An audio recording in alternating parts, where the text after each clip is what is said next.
we have literally got nothing in the bank.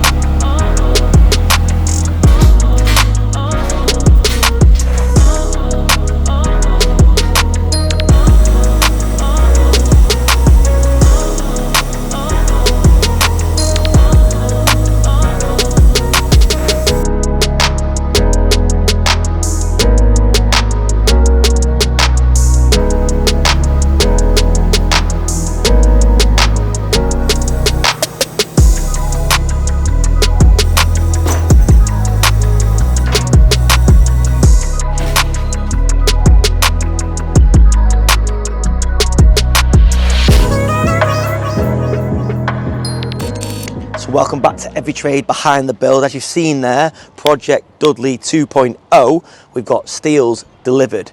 Now, we're not doing a dormer on that loft conversion. We are simply putting a new structural floor in and then fitting out the existing loft. So now we've got to work out how we're going to get all those steels up to what is above the first floor. Now, it's great. These engineers are brilliant at designing all these big structural steels that will never ever fall down, but they don't think how us, the lowly builder, contractor, tradesmen like you guys, have got to get those monsters up. But we're on with it. So we might check back in at Dudley later on this week or maybe early next week, because we've got a busy little week ahead of us. Come back from my travels, went on a road trip with my daughters, as I've said. So actually we ended up in Dundee. Now, quite a few of you guys guessed that. I did not know what to expect going to Dundee. We just looked on Airbnb and found a really nice place on the map, and we ended up staying in a really lovely Airbnb. But you know what? Scotland, it's got a lot to offer. Put in the comments, let me know where else I should visit in Scotland. All I've ever been is Edinburgh. We ended up in Edinburgh. Glasgow, had a couple of boozy nights out in Glasgow once. And yeah, Dundee. So yeah, let me know where I should end up. Busy little week, as I've said. Looking forward to getting started. So much to do. No idea where it'll take me, but that's exactly how I like my job to be. Start on Monday, see where I end up on Friday. Let's go. So we're pretty much back to full strength this week. Dale has been off for a few days in Abersock randomly, which is a bit of a busman's holiday because it's right next to Project Abersock. He actually just gave me some help there washing Charlotte, our project manager's car, because it had some bird poo on it. And you know what? I told her that's acidic, need to get it off. So we helped her. Dale loves valeting. What we need to do this week is get the ramps over old HQ to new HQ somehow and get them dismantled. So Dale and Uncle Terry are working on that as we speak, and then we're going to get them over to new HQ somehow, because as I mentioned, we are very short staffed at the moment. But I decided, I had some reflection over the weekend, I'm going to do some recruitment. So I've lined up a few interviews. I put an advert out whilst I was away on Indeed, and I've lined up some people to come in. I've got one tonight and two later in the week. I haven't got high hopes. The CVs look great, but the proof of the eating is in the pudding, as they say. So yeah, I'll let you know how I get on with them, because we're desperate, just because we've got new HQ sat there which we're paying rent on, and we've got no one to put on it, because obviously client work has to come first. So yeah, hopefully get some new recruits in, try them out at new HQ, and it'll be a really good test for them to see where they get up to. Actually, one of the subscribers answered, quite a few actually, answered my call about needing some extra help on Project Newcastle, our big student accommodation project we're doing in Newcastle. And we had a meeting with him, and he's sending two of his joiners next week, and if all goes well, he's going to give us two more. I love that. Subscribers helping us and earning money from us. We wouldn't have known each other if it wasn't for YouTube. So yeah, going to head upstairs now, get this day started. This is what I like, a nice busy office. Although I am a bit concerned, every time we do recording, KTM is either doing kick-ups or, as you've just missed, we had a 𝗚𝗥𝗘𝗔𝗧 competition in the office, which is basically us recreating Ronaldo's celebration. Charlotte was judging. Who won, Charlotte? TB won. TB, who's actually, oh yes lad, TB won his suit. Yeah, you won the suit. Actually, let's have a little recreation of your suit now. Yeah, go on. Go on. I can do it on camera. Yeah, just try it, mate. Come on, this is your moment. Hollywood needs to go back. Yeah, come in off shot there. Yeah. Alex, I promise, you're Hollywood, yeah, 1 sec. Alex, your investment was very worthwhile in this company. You've invested in a very serious company. Right, come on, let's see TBs soon. Go on, take this very seriously. This is going to be a lot. Are your glasses on all right? Yeah, the glasses. Go on. Right, 3, 2, 1. Sue! What do you reckon? Was that better? Is that an improvement? You still got the sellotape on the back of your glasses? Yeah. So yeah, obviously, if you are thinking about using 𝗕𝗓𝗓𝗓 to build your extension or renovate your home, we are actually quite good. But it's good to have a little bit of light relief in the office. In the real world of construction, we're on site at the moment on Project Midway, which we've actually not brought to you on the channel before. And what that is a garage conversion. Now, I really love doing smaller projects like that because they're good for cash flow and you get a good payoff from the customer at the end because they get such a high impact before and after. People might think, oh, it's a small job, it's weird because we're on site on a £1 million odd project up in Newcastle, but this is the type of core project we built 𝗕𝗓𝗓𝗓 on and I love doing. So let's go have a little catch up. We're about halfway through, which is a bit annoying because we weren't going to feature it. We're about halfway through. Be serious! What's going on with these two? We're about halfway through the project. So let's go and have a look at Project Midway, where we're getting ready. One of Charles' projects this, getting ready for plastering. Okay? Take it very serious. It's a big company, this.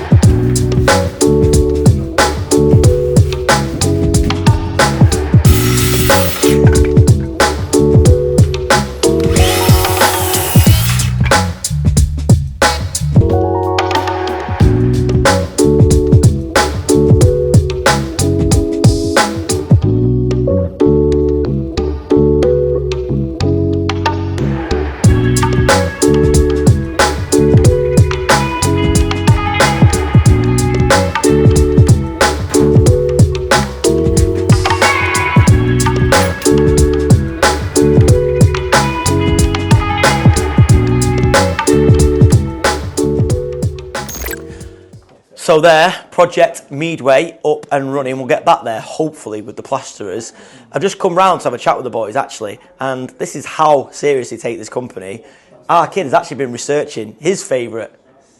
Yeah? So, celebrations. I am dreading what Alex is thinking about this. But then, when you get rid of it, I told him to get rid of it, and look what's our kid's background. What's that about? Right, what is that? What is it, Jay? Just looking for the best shampoo.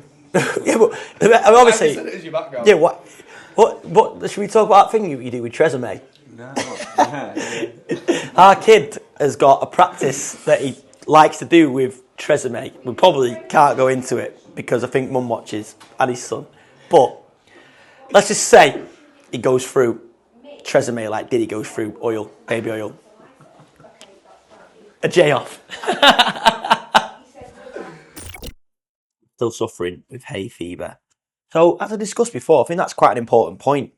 You guys, if you don't, and you've set up for it though, should think about having a range of projects. I genuinely believe the reason why we're still here all this time, we've had good cash flow and we've had the money to invest in other projects and bigger things like the yard, like buying preferred joinery, like buying properties, because we've had a real mix of projects. So garage conversions, yeah, they might only be worth 15, 20k, but you can normally do them in 3 to 4 weeks and you're out there.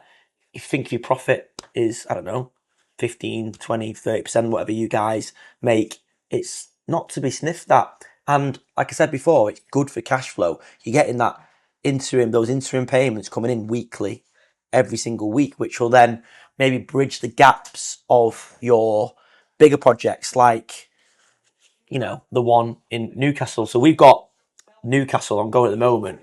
We've had to pump in over 100k just to get it to the point where we can get our first payment in that's landing this week, because you can't take deposits or anything on jobs like that because it's really commercial, it's contractual. So we are basically running on fumes, and I don't mind admitting it. running on fumes until that payment lands, and it's a substantial payment. It's over 200k, but it's going to land, and then we'll be able to then obviously catch ourselves back up. But what has kept us going are these smaller jobs. So we've got like a not a multi-million pound, but over £1 million project there in Newcastle. And we've got other stuff, bigger projects like Project Wilmslow that, you know, are big in terms of value. Yet we're also doing small jobs for £1,000 here and there. I remember there's been a time where it's horrible having cash flow issues, and even companies like us get them still, and the big companies get them. But I've logged onto the bank at times every morning. I get my phone and I'm like, oh, we have literally got no money in the bank, and we have standing orders come out every single day. And if you don't make them standing orders and that money isn't in the bank by midday, they'll bounce back. And like I say, we are established. We've been around for 15 odd years, but we've had times where we've had cash flow issues. And I've said this many a times. Normally, if there's cash flow issues, it normally means there's a profitability issue in your company. But we have small cash flow issues where we're tight for a week, we're tight for a day, we're tight for a couple of days. So those little projects trickle the money in and help you get to the point where you get your big valuation. So yeah, come Friday, we should be flying. But yeah, I know it's hard with cash flow problems. I know even the biggest companies have them. I know a lot of you guys have cash flow issues, but yeah, you're not alone. Talking about, this is probably a mid-range project, Project 𝗕𝗨𝗟𝗃, which is a design and build. I think that's worth what? 70, 80k or something like that, maybe a bit more. So it's not a small project, but it's not a big one by any stretch, but we're getting there now. It's coming together. I think we're screeding now, getting ready for the floor coverings to go down. So let's check in at Project 𝗕𝗨𝗟𝗃.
So I'm sat down with the man, the myth, the legend, Hollywood.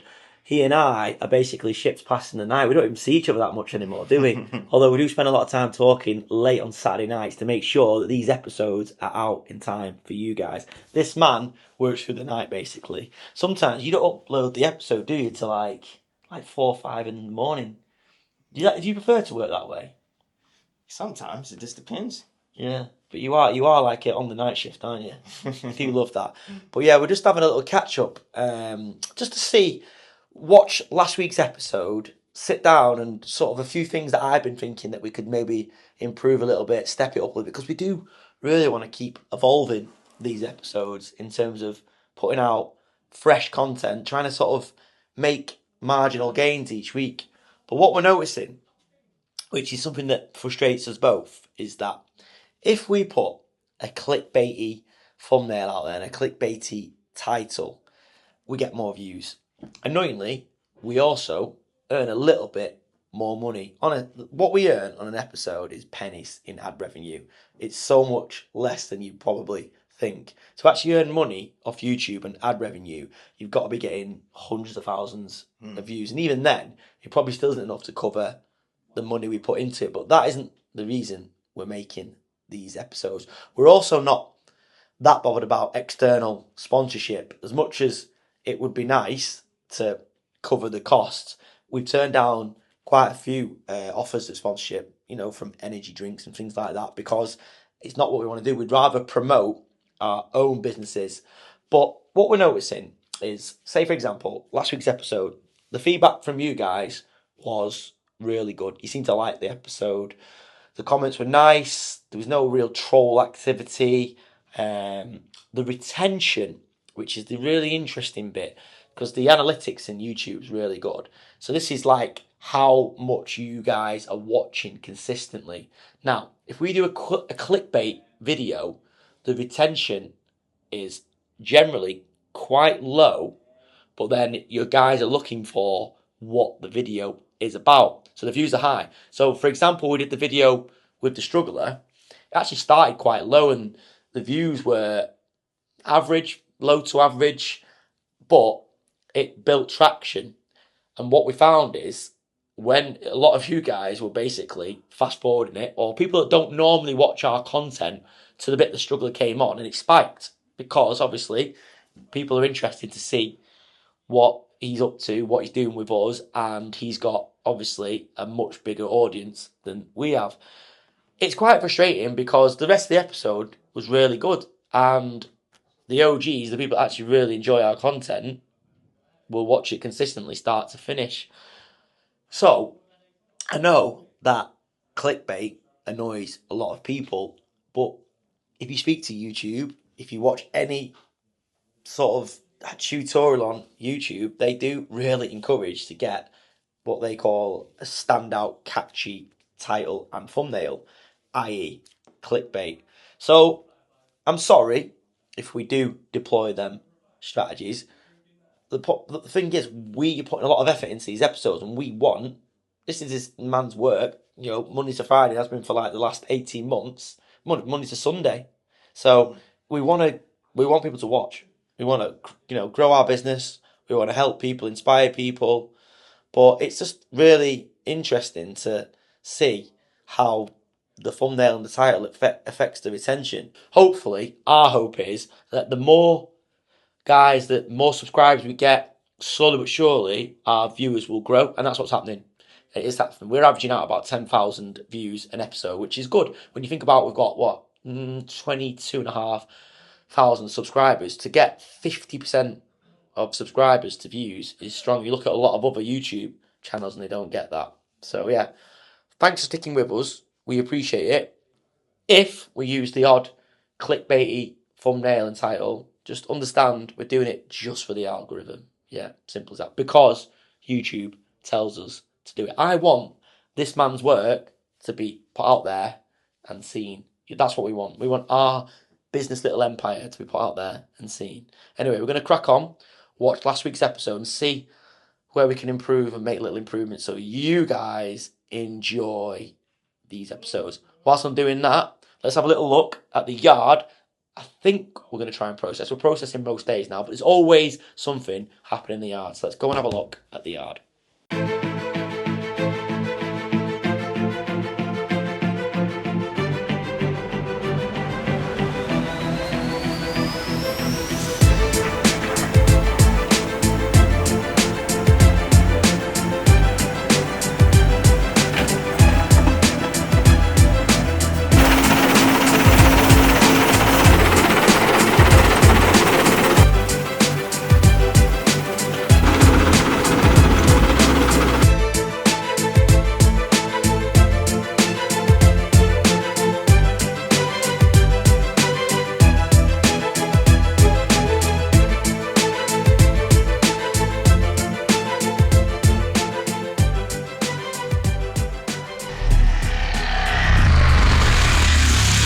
So this is Hollywood, the man normally behind the camera, but I'm in front of the camera today because I volunteered to go and pick up some steel packers from the merchants, as they have delivered the steel, but unfortunately they've not sent the packers to go along with it. They kind of work hand in hand. So I volunteered my services, as the guys need to crack on with this and it'll save them an hour. So here I go.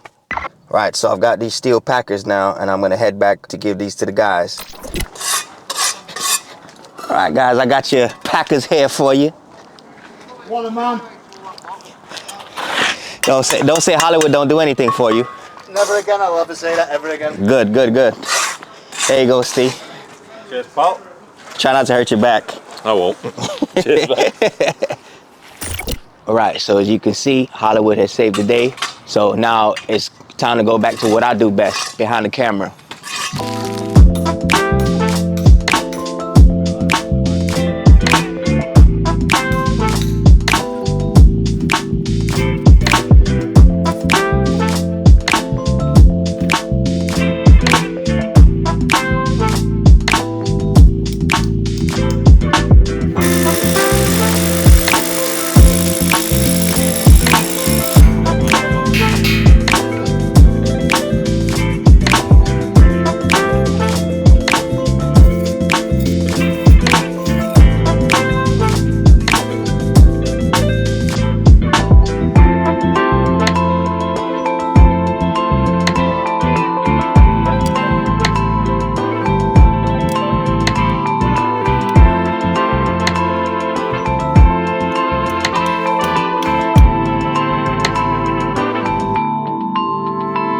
y'all.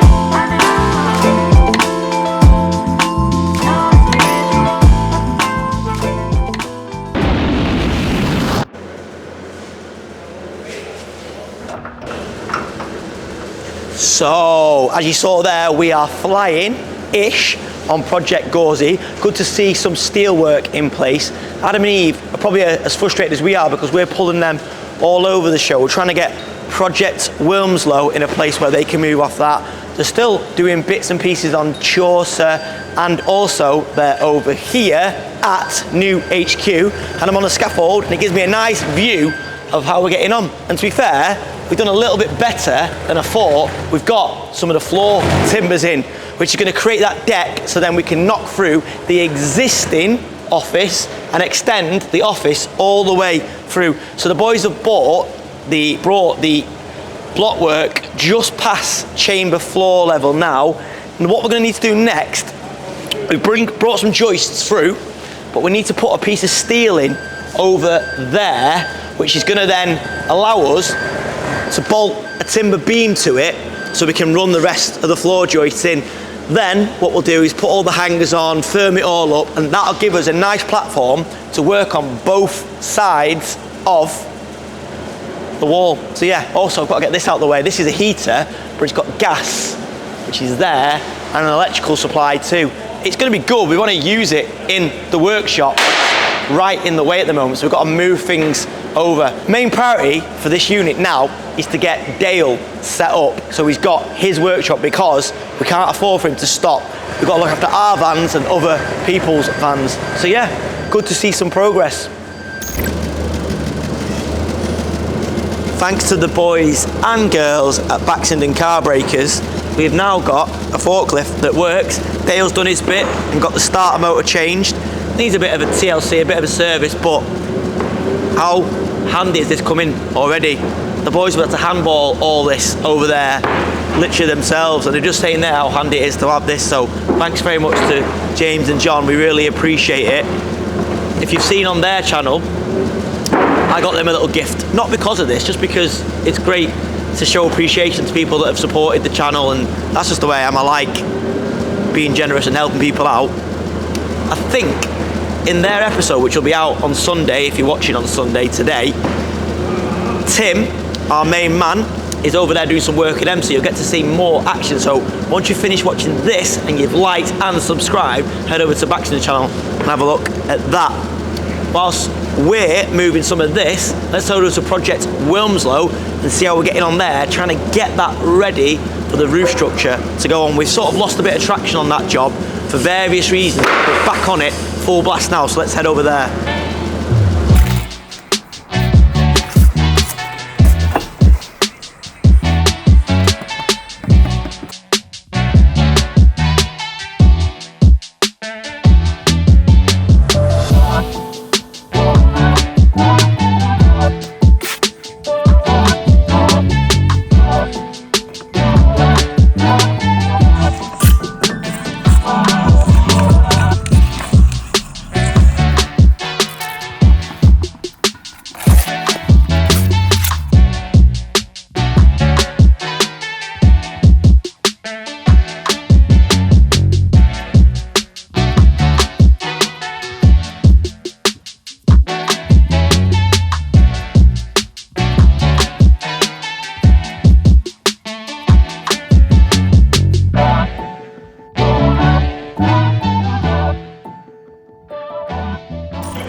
So this area here is where Dale's workshop will be. We're gonna have the ramps over here somewhere at an angle so we can drive in, drive out. There'll also be more space across the rest of the workshop there for HGVs to come in and back out. But we're still toying with the HGV idea. We've bought a few bits at auction. This bench here, which I probably overpaid for, but Dale reckons it's quite a good bench. I think I told you in a previous episode, but maybe not. I bought a parts washing machine here, which is going to be ideal for Dale, but the bit I'm really excited about is this tyre machine and balancer. Bought it on Facebook Marketplace, 12 months old, would you believe? I've seen the paperwork, hardly used, good to go, 1,500 quid. Happy days. So yeah, we're going to get all that rigged up, so we'll be completely self-sufficient here. We'll have our own ramps, we'll be able to do our own tyres. We've already got the setup to do HTV tyres. Again, James and John at Baxton said they'll give us a range of good part-worn tyres for the vans. So we've got a stock which we'll probably keep out the back or whatever. So then if we get a puncture, which we always do, we've got to deal with a local garage. They do look after us, but they can't always do it there and then. They've got to make us wait because they're busy. But we'll be able to get them in here, quick pit change by Dale, and then out on the road because time's money. We just need to inject some labour into this place here now and get it up and running as soon as we can, because I've set a moving date of the 1st of September. So we've got to have all the offices ready to change over and this downstairs workshop area ready by, yeah, the 1st of September, which is crazy because that's kind of like the same week that Project Newcastle, or Project Toon actually I'm going to call it, is finishing. So yeah, really, I should just appreciate the quiet life and just let things happen, but I can't help it. I love a challenge. Woo! Hollywood's just been giving me grief about my pasty pins, which I don't think's fully fair. He doesn't really need to worry about that, does he? But he said, you need to get some suntan net, brother. But anyway, so yeah, it's good to see a bit of progress there. And you know what? It's nice to see a few of the vans here and just sort of imagining what it'll be like when it's actually done. We're going to sort all this cladding out, get it sprayed black. The whole building will be black with a massive sign up there, and yeah, it's lovely. I love things like this. I love seeing my visions come to reality. That's the beautiful thing about having your own businesses, that you can come up with these ideas and then put them into reality. Now the difference is that not everyone puts them into action, and I guess that is probably one of my strengths, in that I'm lucky that I come up with ideas, but then I back them up. And I always say it, ideas without action is like a car or a van without wheels. So yeah, I'm glad that you guys are going to hold me accountable as well, and you encourage us and you tell us if we're not doing what we should be doing. You also give us good ideas. Over in Liverpool, one of our ideas, more Alex's, is our very own lettings and sales agency, Emperor Home.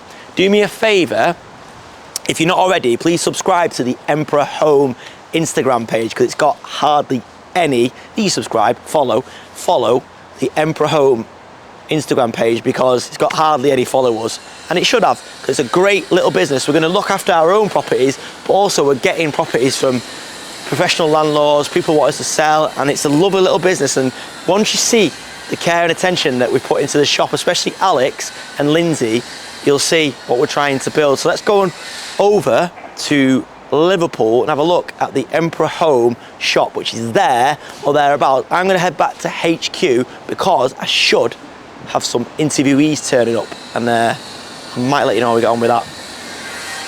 So we're on Green Bank, mate, at Emperor Home office. It's actually lockers, everyone's out at the minute on the changeovers, doing the students in and out, so busy time. But looking outside now, you can see our screen is on. At the minute we've just put like a little temporary video on just to see what it looks like, but you can see one of our properties there where we've ripped it out, and then what it looks like when it's finished. The little plaque that you see there is going to go there, where we'll have some like advertising. For now, that's just being put on temporary, whilst you know we get set up properly in that. And then so once that gets moved there, what we're going to do is then we're going to have the little string that you see down on normal estate agents, where you've got all the plaques on with all the advertisements coming down that side. And then inside, let me take my shoes off, I just can't go in here with my boots on. Just changing my boots, I've just been on site.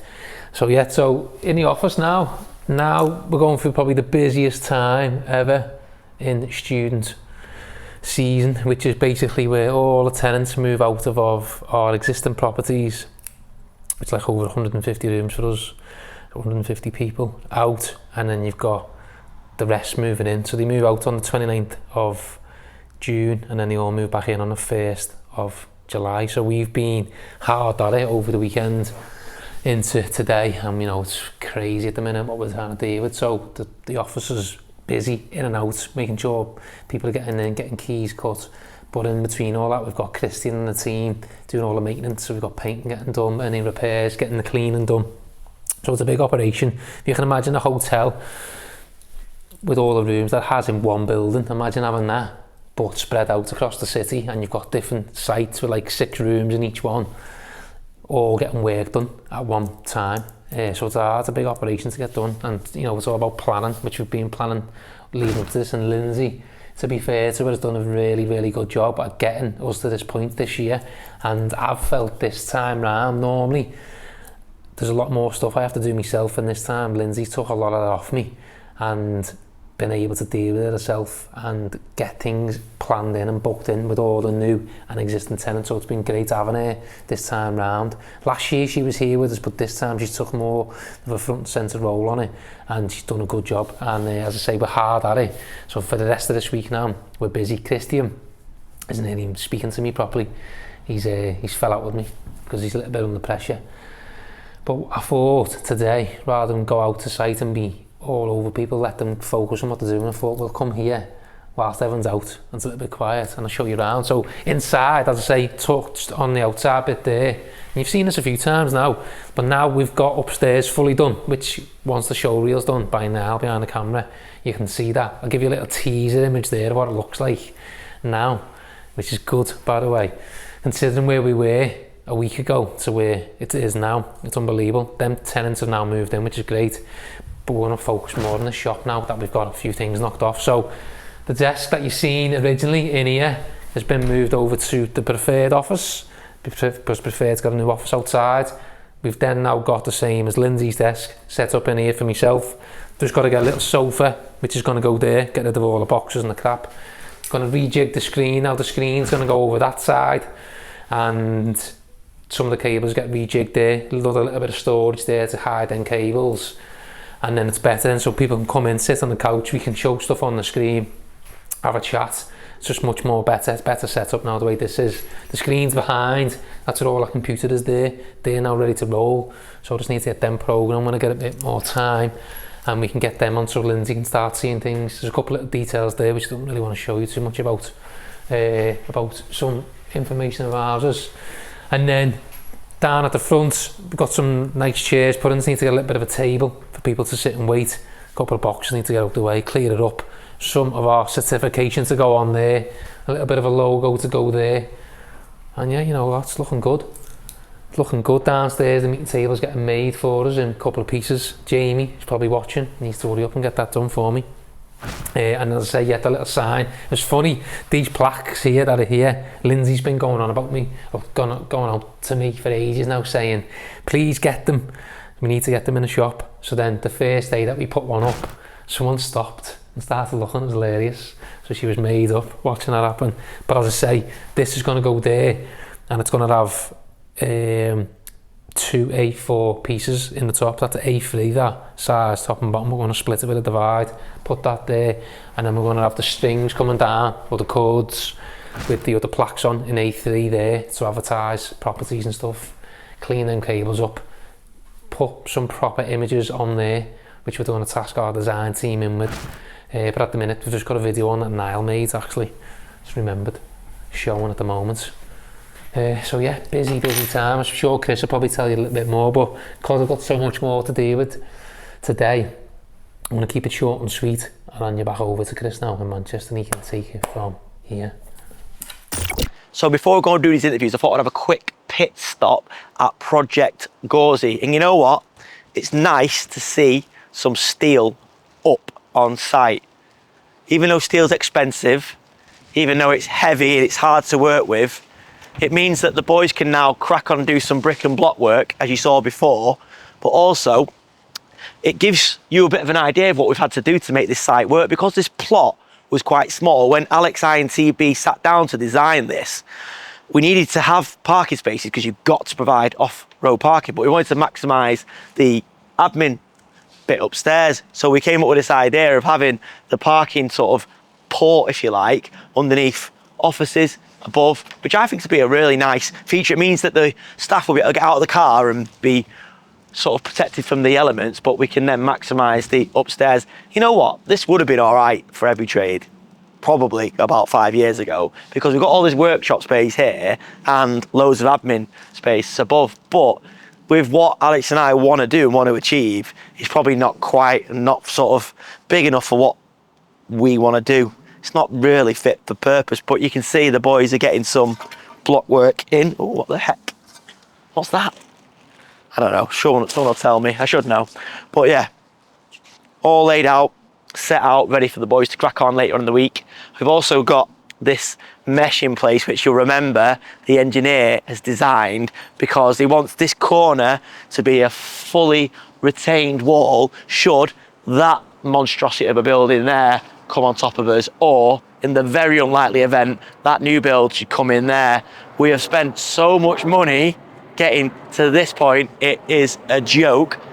The next thing we've got to do is backfill this with concrete, build up the block and go again. All this corner, all that corner has to have this detail. Then obviously there's no insulation either, so then we're gonna either build some framework inside and insulate and plasterboard it, or dab some insulated plasterboard on there. But you know what? It's coming together and you can actually feel it now. You guys that have followed the journey of this one for a while will understand it took us so long to get this one out of the ground, but it's going to be a great little unit for someone. Anyway, back to HQ, let's get these interviews done, hopefully find some more good staff.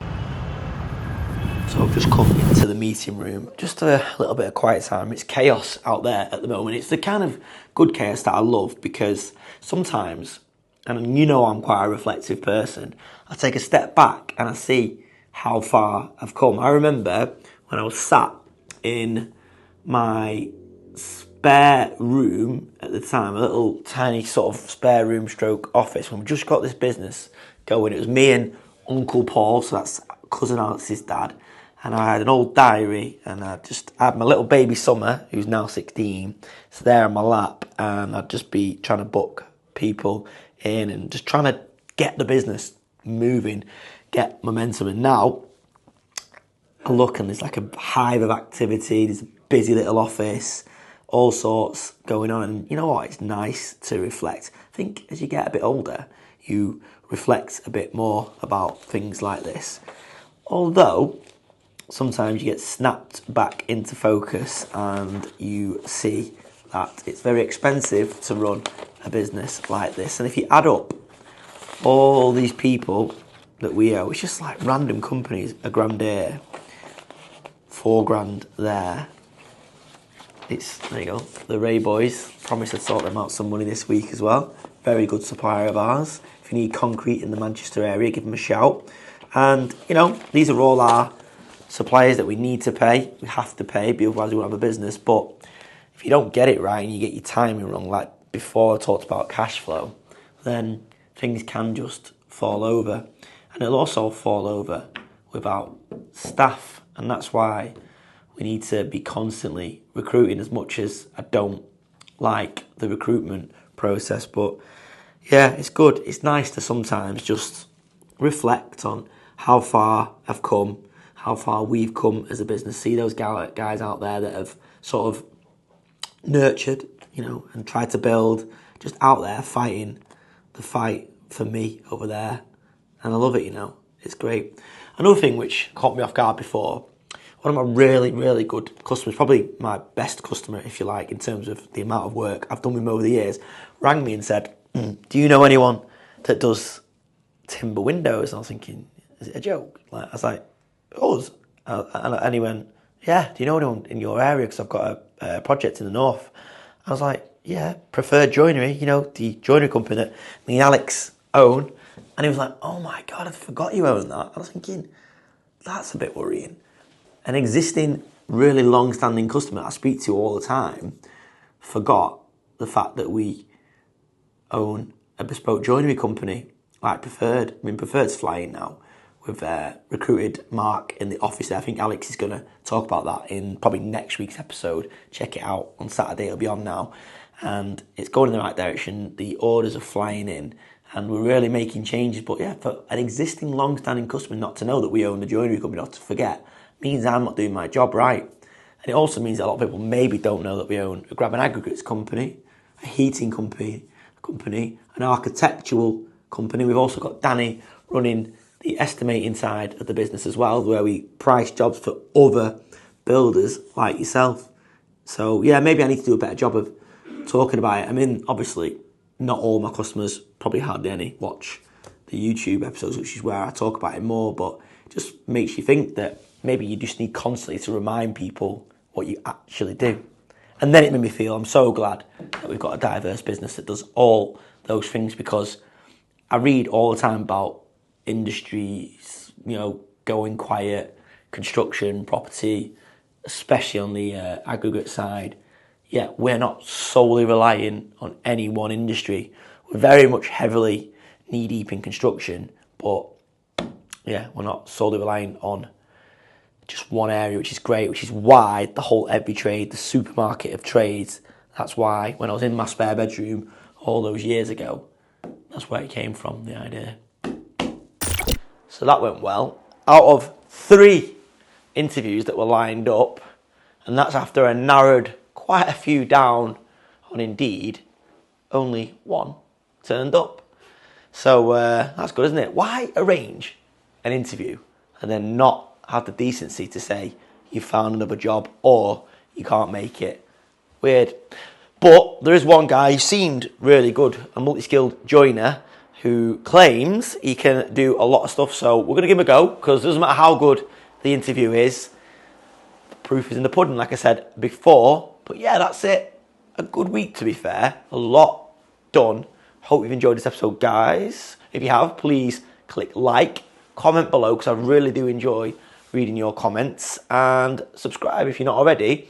Don't forget to go and watch Preferred's episode, which will be out now. Have a great week next week. Make loads of dough, but don't forget the reason you do it, we do it, which is to give our families a great life, give our friends a good life, and look after yourselves.